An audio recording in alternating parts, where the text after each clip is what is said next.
बिस्मिल्लाहिर्रहमानिर्रहीम। अस्सलाम वालेकुम वरहमतुल्लाहि वबरकातुहू। नाज़रीन, बड़ी अहम खबर, बड़ी अहम बात, बड़ी तवज्जो तलब आज की गुफ्तगू इंशाअल्लाह तबारक व तआला रहेगी। आइए, आज सबसे पहले आप चैनल सब्सक्राइब करें। मैं आपका मेज़बान अहमद सत्तर कुरैशी आपके लिए आपके अपने पसंदीदा प्रोग्राम जिसका उन्वान होता है आपके सामने लेकर आया हूँ, एक बहुत ही बड़ी खबर के पीछे छुपा सच। नाज़रीन, पहले चैनल सब्सक्राइब कर लें और बेल आइकन का बटन भी दबा दें और फिर हम आगे बढ़ेंगे इंशाल्लाह तबारक व तआला। आप हमारे प्रोग्राम को शेयर भी किया कीजिए अपने ग्रुप्स के अंदर। देखिए, अब तक जो हमने बातें की हैं, अब तक जो मैंने इस AQ ग्लोबल चैनल से बात की है, वो सारी की सारी मनोगन, जिसे कहते हैं ना मनोगन, वो मंजर आम पर आती चली गई। अब चाहे वो किसी भी हवाले से गुफ्तगू हो, पहले मैं मुतअद्दिद प्रोग्राम में 2 मरतबा कह चुका हूं कि इस वक्त जो सूरत हाल है PDM की, वो एक जिसे कहते हैं भागते चोर की लंगोट पकड़ने के चक्कर में लगे हुए। पहले भी इन्होंने बहुत शोर गुदम गुब्बारा किया, लेकिन हासिल कुछ नहीं हुआ। आज जो अब इन्होंने रिक्वेजिशन जमा करा दी असेंबली का इजलास बुलाने के लिए, और तहरीक अदम एतमाद जो इन्होंने जमा कर दी, ये जो है एक काम जो इन्होंने किया ना, बड़ा बेहतरीन, बड़ा आला काम किया है। अब इस काम के पीछे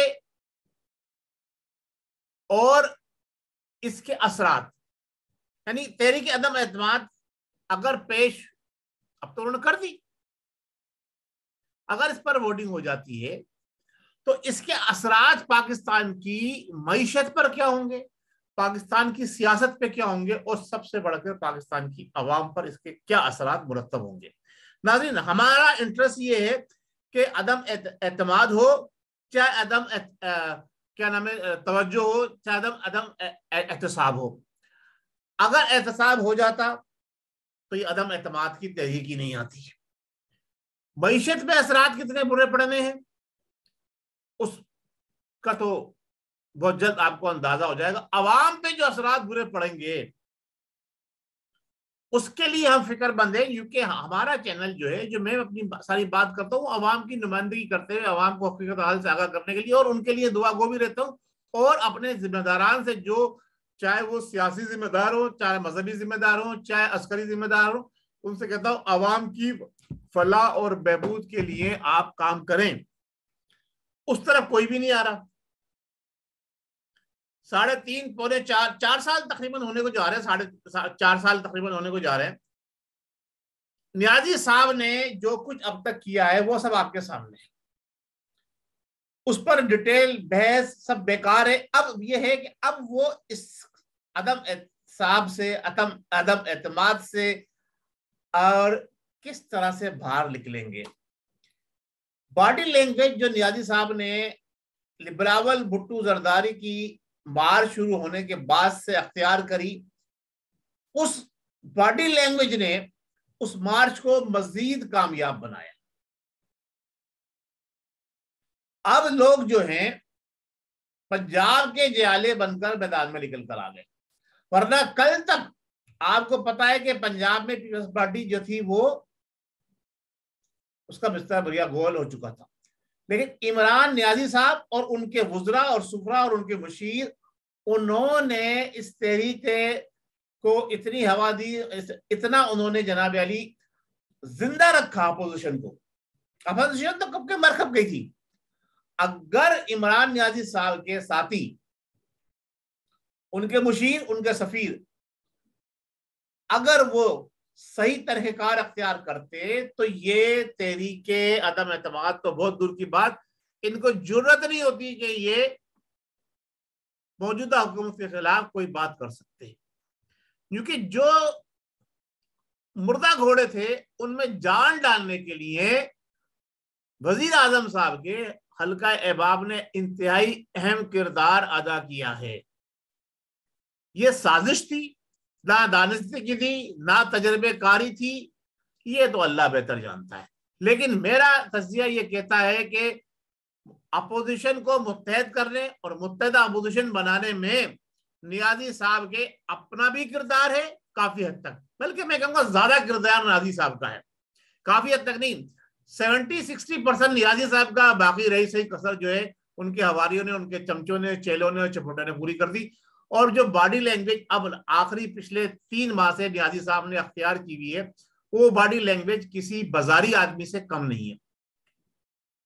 माजरत के साथ, अगर आपको बुरा लगता है तो कोई बात नहीं, मैं उन्हीं की जबान में बात कर रहा हूं कि उन्होंने तो मुझसे ज्यादा गलीज अल्फाज इस्तेमाल किए हैं अपोजिशन के लिए। मैं उनको ये कह रहा हूं कि उन्होंने बाजारी लैंग्वेज इस्तेमाल की है, बाजारी लैंग्वेज। ये प्राइम मिनिस्टर का जो है वो शेवा नहीं हो सकता किसी भी मुल्क के, और खास तौर से इस्लामी रियासत के प्राइम मिनिस्टर का ये शेवा कतई उनको ज़ेब नहीं देता, जो लैंग्वेज इस पे उन्होंने इस्तेमाल की है। उनके हवारी तो करते ही थे, उनके चेले चपाटे, उनके चमचे समझे लोटे जो उन्होंने अपने साथ इकट्ठे किए, वो तो करते ही करते थे ना। अब उन्होंने भी यही तरीक़ेकार अख्तियार कर लिया। वो जब आदमी से कुछ नहीं बन पड़ता है ना, तो वो गालम गलोच और गुस्सा और दोस्त धमकी और बदमाशी भी उतर आता है। बदमाशी का लफ्ज़ खास तौर से मैं इस्तेमाल कर रहा हूँ क्योंकि यहाँ तो स्पंज होगा नहीं, कौमी असम्बली का तो इजलास है ही नहीं है। तो ये दोनों तरीक़ाकार अख्तियार कर लिया। अब ना उन्होंने अवाम का सोचा, ना अपनी पार्टी का सोचा, ना ही मुल्क की मैशत का सोचा, बल्कि मैशत की तो कभी किसी को फिक्र रही नहीं है। नोट कर लीजिए मेरी बात, ये ना मुल्क की मैशत ना ही अवाम। हाँ, पार्टी की और अपनी जेब की फिक्र हमेशा हर दौर में हर जमात के लोगों को रही है। इन्होंने वो भी नहीं सोचा। अगर ये वही सोच लेते तो आज ना तरीन ग्रुप होता, ना अली बादल शेख ग्रुप होता, ना दोनों मिलकर इनकी टांगे खींच रहे होते, ना जनाब जो ये जोर लगा रहे होते कि जनाब इस मैं वो लफ्ज इस्तेमाल नहीं करना चाह रहा, लेकिन मजबूरी कर रहा हूं कि इस बेलगाम को जो है ना उतारो पंजाब की जनाब वजारत उज़्मा से। सही है, बेलगाम घोड़े को, चलो घोड़ा कह देता हूं मैं, घोड़े को उतारो जनाब अली उसकी पंजाब की वजारत उज़्मा से। अब मसला ये पैदा हो रहा है कि अगर पंजाब की वजारत उज़्मा से इस बेलगाम घोड़े को उतार दिया जाए, जो जिसे काट का उल्लू कहते हैं, जो सिर्फ यस सर और जी हुजूर जनाब अली जनाब बहुत बेहतर जैसा आपने हुकूम फरमाया जो कुछ कहा, अगर इसको वहां से उतार दिया जाए तो क्या, जैसे नियाज़ी साहब ने इंदिया दिया है जो सोशल मीडिया पे आया है कि अलीम आदिल शेख को, अगर अदीब आदिल शेख को बनाते हैं तो चौधरी बरदरान जाते हैं, चौधरी बरदरान में से किसी को बनाते हैं तो अलीम आदिल शेख जानता है ये सिचुएशन क्रिएट करने में किसने किरदार अदा किया? अपोजिशन ने नहीं जनाब, आपके अपने किरदार ने, आपके अपने लोगों ने। अवाम का क्या होगा? अवाम तो रोएगी, धोएगी, पीटेगी, चिल्लाएगी, उसके बाद फिर मजबूर है बेचारी, मजबूर है, उसको तो आपने मजबूर कर दिया है। अवाम का अब किसी भी रेबर और रहनुमा पर से मजीद एतमाद उठ जाएगा। अवाम का इदारों में से एतमाद तो आधा उठ चुका है, सियासी जमातों के लीडरों में से उठ चुका था। अब जितने भी आपको ये नजर आ रहे हैं ना जुलूस और जलसे और रैलियां, ये सब कैश की बेस पर है, सब कैश की बेस के ऊपर। एक दिन का 1000, 500, 800 जैसा आदमी मिलता है वो आता है। इसमें सिर्फ और सिर्फ 30% भी, मैं ज्यादा कह रहा हूं, वो लोग होते हैं जो दिल से वक्त निकाल के किसी सियासी या मजहबी जमात के आलाकार बनकर आते हैं। मजहबी जमात भी कह रहा हूं, खास तौर से नोट कर लीजिए आप, तो सियासी जमातें तो बहुत बातें, मजहबी जमातों में ये रेशो जरा 50 और 60 तक होता है कि वो कुछ लोग 60% तक लोग जो है ना मुफ्त में आ जाते हैं। खाना पीना तो खैर उनको भी मजहबी जमात की देने की जिम्मेदारी होती है, तो मुफ्त में फिर भी कोई नहीं आया। तो नियाज़ी साहब, आपने जो खेल खेला, ये आपके बुजुर्ग ने जो खेल खेला, अब वो आपके गले का फंदा बनने जा रहा है। अच्छा, इसमें दो राय हैं।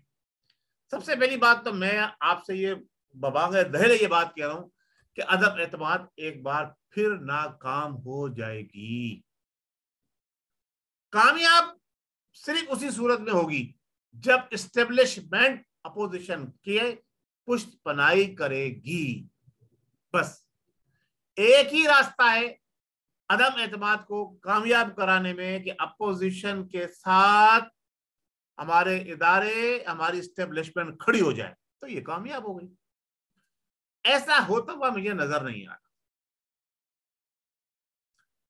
महंगाई का एक और तूफान आएगा नियाज़ी साहब, इसके बाद अगर ये कामयाब हो जाती है तो भी, और नहीं कामयाब और कामयाब नहीं होती है तो भी। इस पर बड़ी अहम बात इंशाअल्लाह तबारक व तआला कल के भी ब्लॉग में मैं करूंगा। आज मैं सिर्फ ये आपको बताना चाहता हूं कि ये जो कुछ भी अदम एतमाद आई है, ये नियाजी साहब की अपनी गलती, उनके वुज़रा और सुफरा की अपनी गलती, जिसका खमियाजा हमारी मईशत भी भुगतेगी। अभी आप देख लें नियाजी साहब की जो एटीट्यूड जो अख्तियार किया इन्होंने, खुल्लम खुल्ला जनाब डिप्लोमेसी की पॉलिसी को बलाए ताक रख के, मैं निडर आदमी हूं। अरे भाई तुम्हारा भाई, अल्लाह के वास्ते तुम डरे हुए आदमी अच्छे लगते हो, निडर होने की बातें मत करो, क्योंकि आप कुछ कर तो नहीं सकते, ना पिद्दी का शोरवा। सही है, आपकी हैसियत क्या है? आपको उठा के यहाँ लाके उठा दिया गया, आपने आप जो टेढ़े हो गए, चौड़े हो गए, ओ मैं ये कर दूंगा। आप कुछ भी नहीं हो, आपके गुब्बारे में से यूं हवा निकल जाएगी। अगर हमें पता है ना आपका माजी, ये दीवार कूद के फांदने वाले, भागने वाले, ना जवाब देने वाले, कतराने वाले, फिर बात इतनी करो जितनी आप उसको बर्दाश्त कर सकते हो। नियाजी साहब, बात यह है कि आपने अवाम के सारी तवक्कुआत पर पानी फेर दिया। अवाम बड़ी आपसे जो है वो मोहब्बत करके और आपको बड़ी चाह के साथ आपको जनाब अली प्राइम मिनिस्टर देख रही थी, लेकिन आपने 4 साल के अरसे के अंदर सिवाय अवाम को दुख और गम देने और रुलाने के, जैसा आपने स्टेज पर खड़े होकर मैं इन्हें रुलाऊंगा, मैं इन्हें तड़पाऊंगा, तो आपने अवाम को रुलाया है, तड़पाया है, दुख दिए हैं, लोगों के घर छीने। अभी 2 दिन पहले मेरी बात हो रही थी व्हाट्सएप पे, पंजाब में पता चला, वहां पर एक मेरे अजीज है, उनकी बच्ची ने बताया कि उन किसी रोड के ऊपर उनकी दुकानें थी, जो दुकान की वैल्यू जो पिछले 40 साल से थी, अब दुकान की वैल्यू कोई 2-2.5 करोड़ से ऊपर पहुंच गई थी। लेकिन जनाब अली आपने वो अनथराइज का लेवल लगाकर उनको गिरा दिया। उन्होंने किसी से खरीदी थी, वो खरीद के बेचते बेचते, और गिराने के बाद अब उनको 1 पैसे का कंपनसेशन नहीं दिया।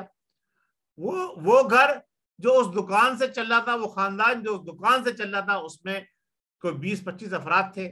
अब उनकी नौबत ये आ गई है कि अब वो रोजगार की तलाश में इधर उधर की खाक छान रहे हैं, ना नौकरी मिल रही है, ना रोजगार मिल रहा है। दुकान भी गई और जनाब अली कारोबार भी गया, जो सामान वगैरह था वो भी उस तो उन्हें तोड़ के आधा लुट गया, आधा जनाब अली बर्बाद हो गया।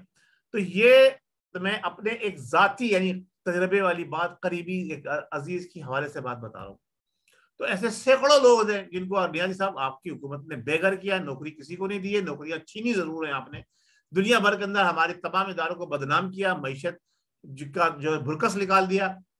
अब आप देखिए, आपने यूक्रेन पे और रशिया पे बात की, 4 दिन के अंदर आपने यूरोपीय यूनियन पे बात की, आपका स्टॉक एक्सचेंज 4 दिन के अंदर नीचे आ गया, कहां पहुंच गया? आप क्या करेंगे? आपके पास है क्या? आप हर चीज सुई तक तो बाहर से मंगाते हैं। तो आपको सोच समझ के बातें करनी चाहिए, जज्बात से नहीं, अकल से काम लेना चाहिए। ये क्रिकेट का मैच नहीं है कि जनाब आपने 2-4 यार्कर मार के बॉलर को बमसर मार के उसको जनाब अली मजबूर कर दिया गलत शॉट खेलने पर, और उसने गलत शॉट खेल के कैच दे दिया या विकेट चली गई। ये सियासत है मेरे भाई।